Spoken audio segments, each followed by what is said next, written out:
जनपद में वित्त विहीन विद्यालयों के छात्रों को सरकारी योजनाओं का लाभ दिलाने की मांग जोर पकड़ने लगी है। इसी क्रम में जौनपुर रोड स्थित doctor Ram Manohar inter college में आयोजित बैठक में उत्तर प्रदेश विद्यालय महासभा के पदाधिकारियों ने शिक्षा में समानता सुनिश्चित करने पर जोर दिया। बैठक के बाद पत्रकारों से बातचीत करते हुए प्रदेश उपाध्यक्ष राजेश दुबे ने कहा कि शिक्षा के क्षेत्र में भेदभाव समाप्त होना चाहिए। उन्होंने कहा कि वित्त विहीन विद्यालयों में अध्ययनरत बच्चों को भी मध्याह्न भोजन योजना का लाभ मिलना चाहिए, जिससे वे भी सरकारी योजनाओं से वंचित न रहें। उन्होंने यह भी चेतावनी दी कि यदि समस्याओं का शीघ्र समाधान नहीं किया गया तो संगठन लोकतांत्रिक तरीके से आंदोलन करने के लिए बाध्य होगा। बैठक में प्रदेश भर के विद्यालय प्रबंधकों, शिक्षकों और शिक्षा से जुड़े लोगों से आगामी अधिवेशन में बड़ी संख्या में भाग लेने की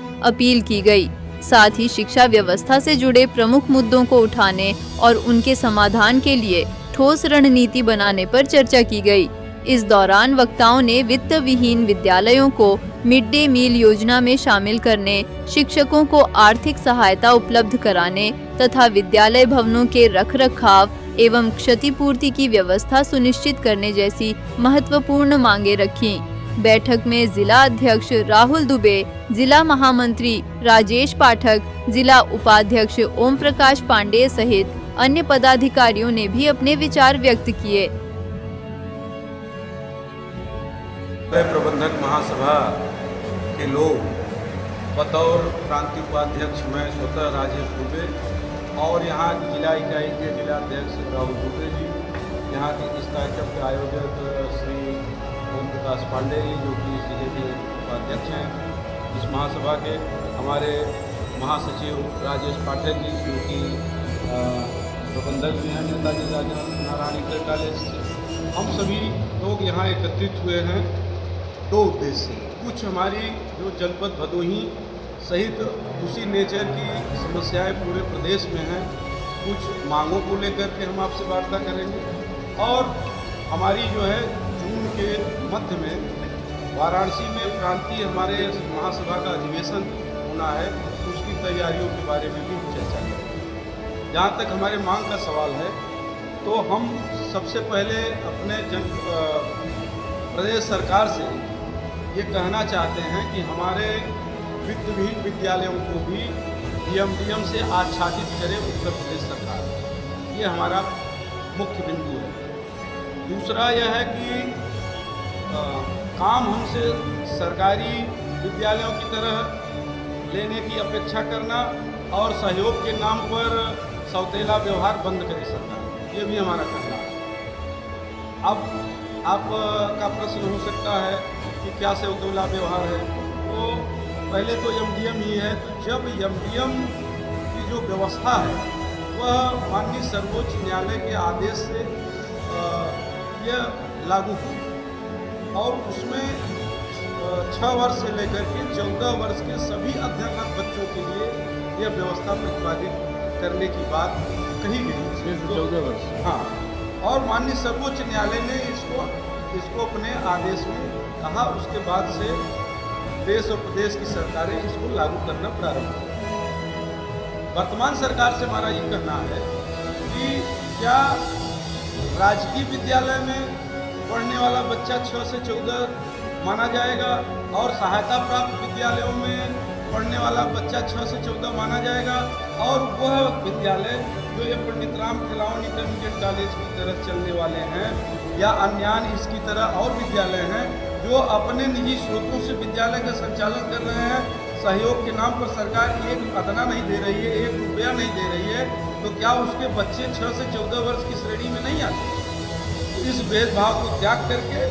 एमडीएम जो एक महत्वाकांक्षी योजना है पूरे भारतवर्ष की, उसको हमारे वित्त विहीन विद्यालयों को भी आच्छादित करे और सरकार इस पर आदेश करे। ये हमारी पहली मांग है। दूसरा जो हमने कहा कि हमसे कार्य लेने की अपेक्षा जो हमारे माध्यमिक विद्यालय हैं, चाहे हमारे मदरसे हैं और चाहे हमारे संस्कृत पाठशालाएं हमारी चल रही हैं, जिस भी स्तर के विद्यालय हैं, तो जो भी प्रबंध तंत्रों के अधीन चलने वाले विद्यालय हैं वो संस्कृत विद्यालय हों, हमारी पाठशालाएँ हों, नर्सरी विद्यालय हों या इंटरमीडिएट के एडेड विद्यालय हों या हमारे वित्तहीन विद्यालय हों। आप सरकार जो है राइट टू एजुकेशन के तहत हमें सारे विद्यालयों से अपेक्षा ये करती है कि हम राइट टू एजुकेशन के तहत कक्षा ज़्यादातर जो हमारे इंटर कॉलेजेज हैं उसमें वो चाहते हैं कि कक्षा 6 से 8 तक हम शिक्षा दें, और हम दे भी रहे हैं। जनपद भदोही के जो भी 24 एडेड विद्यालय हैं इंटरमीडिएट और हाई स्कूल स्तर पर, वो भी इस बात को पूरा कर रहे हैं कि जो राइट टू एजुकेशन के तहत भारत सरकार ने जो है नियम लागू किया, प्रतिपादित किया और उत्तर प्रदेश में लागू है, उसका पालन अच्छे से सहायता प्राप्त माध्यमिक विद्यालय हमारे कर रहे हैं। में सभी जो एवरेज विद्यालय हैं, जो बड़े विद्यालय हैं, उनके यहाँ एवरेज 500 बच्चे हैं। जो कम विद्यालय हैं उनमें एवरेज 300 हैं। 200 के नीचे कहीं बच्चे नहीं हैं। उन बच्चों के एडमिशन से लेकर के उनके रख रखाव पर, उनकी परीक्षाओं को संचालित करने में आप जानते हैं कि बच्चों का मूल्यांकन करना पड़ता है, छमाही परीक्षाएं होती हैं, लेकिन परीक्षा शुल्क के नाम पर 1 रुपया न मिलना, ट्यूशन शुल्क के नाम पर 1 रुपया न मिलना, अनुरक्षण निधि के नाम पर 1 रुपया न मिलना और विकास के नाम पर कोई सहयोग नहीं, छात्र निधियों के नाम पर 1 रुपया नहीं। तो उन बच्चों के जो शिक्षण कक्षाएं हैं उसको हम आज के दौर में किस तरह से आधुनिक बनाएं, जो हमारे संचालित पहले से विद्यालय हैं। जबकि राजकीय विद्यालयों को फीस की प्रतिपूर्ति के नाम पर सरकार या अन्य नामों पर, कहीं विद्यालय बच्चों के टूर के नाम पर, विद्यालयों के रखरखाव के नाम पर, या विद्यालयों के ये आप कह सकते हैं कि विकास के नाम पर, उसकी मरम्मत के नाम पर, उसके वाइटिंग के नाम पर। इसी जनपद में आप जिला विद्यालय निरीक्षक भदोही से पूछिए कि कितने बजट हैं पूरे जनपद में, और राजकीय विद्यालयों को लाखों लाख रुपए वार्षिक जा रहे हैं, और वही काम हम कर रहे हैं। फीस के नाम पर सरकार सहायता देने के नाम पर जो सहायता प्राप्त विद्यालय चल रहे हैं, सहायता देने के नाम पर प्रबंध तंत्रों का हाथ बांध करके रख रही है और काम जो है पूरा ले रही है राजकीय विद्यालयों की तरह। तो वो सारी सुविधाएं जो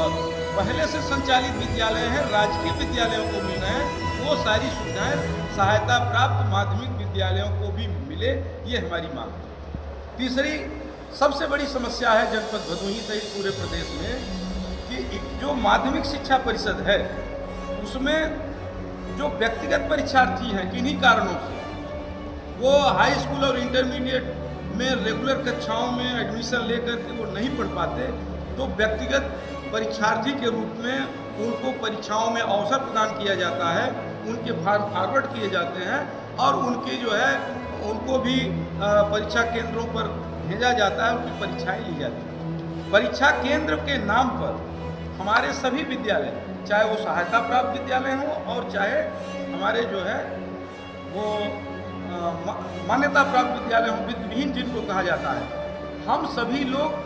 उनका केंद्र अगर मिलता है तो हम उनकी परीक्षाएं संपादित कराते हैं, लेकिन उनके फॉर्म फॉरवर्ड करने में सरकारी दादागिरी है। जिला विद्यालय निरीक्षक कार्यालयों से लेकर के शिक्षा निदेशक कार्यालय से लेकर यूपी बोर्ड तक हमसे आप काम लेंगे सहकारिता के तौर पर और नियंत्रण आप रखेंगे सरकारी, ये ठीक नहीं है। ये केवल फॉरवर्डिंग सेंटर जो है वर्तमान भारतीय जनता पार्टी के राज्य में जब से योगी सरकार आई है, फॉरवर्डिंग सेंटर केवल राजकीय विद्यालयों को ये दे रहे हैं, और अगर एडेड विद्यालय के नाम पर किसी को दे भी रहे हैं तो केवल नेशनल इंटर कॉलेज को, और वो भी पत्राचार का करने के लिए, जबकि पत्राचार के लिए वो बहुत ज़्यादा लोग उपलब्ध नहीं है। इसलिए इस भेदभाव को त्याग करके सारे जो है तहसील और ब्लॉक स्तरों पर जो ख्यातिलब्ध विद्यालय हैं, चाहे एडेड विद्यालय हों, चाहे वित्तहीन विद्यालय हों और चाहे राजकीय हों, सब में जो है प्राइवेट फॉर्म फॉरवर्डिंग का जो है केंद्र बनाया जाए, क्योंकि आने वाले समय में ये सबसे जो है आवश्यकता होगी। इसलिए कि ग्रामीण सुदूर बच्चे, जो कोनिया धनतुलसी का बच्चा है, इस गोपीगंज ज्ञानपुर BNGIC से वो 60 किलोमीटर दूर का बच्चा वो BNGIC में हाई स्कूल और इंटर जो है फॉर्म फॉरवर्ड कराने नहीं आएगा। वो पत्राचार के लिए नेशनल इंटर कॉलेज 62 किलोमीटर नहीं आएगा। इस बात को नीति निर्धारकों को समझना होगा और अपने नीति में जो है सुधार करना होगा। ये हमारी मांग है। इन्हीं चंद मांगों के साथ हम जनपद भदोही के समस्त प्रबंधकों से, चाहे वो हमारे इंटरमीडिएट एडेड विद्यालय हों, सहायता प्राप्त विद्यालय हों, और चाहे वो माध्यमिक स्तर के हाई स्कूल के विद्यालय हों, जूनियर हाई स्कूल के सहायता प्राप्त विद्यालय हों, या हमारे जो गैर सहायता प्राप्त, मान्यता प्राप्त, जिसको वित्तविहीन विद्यालय कहा जाता है, वो हों, चाहे हमारे संस्कृत पाठशालाएं चलने वाली, जो प्रबंध तंत्रों के अधीन चलने वाली प्रबंध तंत्र हैं, चाहे हमारे मदरसा हैं और जो है चलने वाले मदरसा हैं, या जो कॉन्वेंट स्तर पर चलाने वाले विद्यालय हैं, उन सारे प्रबंधकों से, प्रबंध समितियों से हम अपील करेंगे कि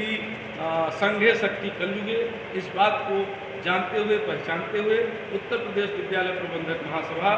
वाराणसी के धरती पर आगामी 14 और 15 जून में अपना प्रांतीय अधिवेशन करने जा रही है। उस अधिवेशन में हम जनपद भदोही के इस प्रबंधक महासभा जो जिला इकाई है, इसके माध्यम से प्रांतीय पदाधिकारी के रूप में सबको आमंत्रित करने आए हैं कि इस 2 दिवसीय सम्मेलन में आप अवश्य भाग लें। उसमें राज्य सरकार के मंत्रीगणों को भी हम बुलाएंगे, जो हमारे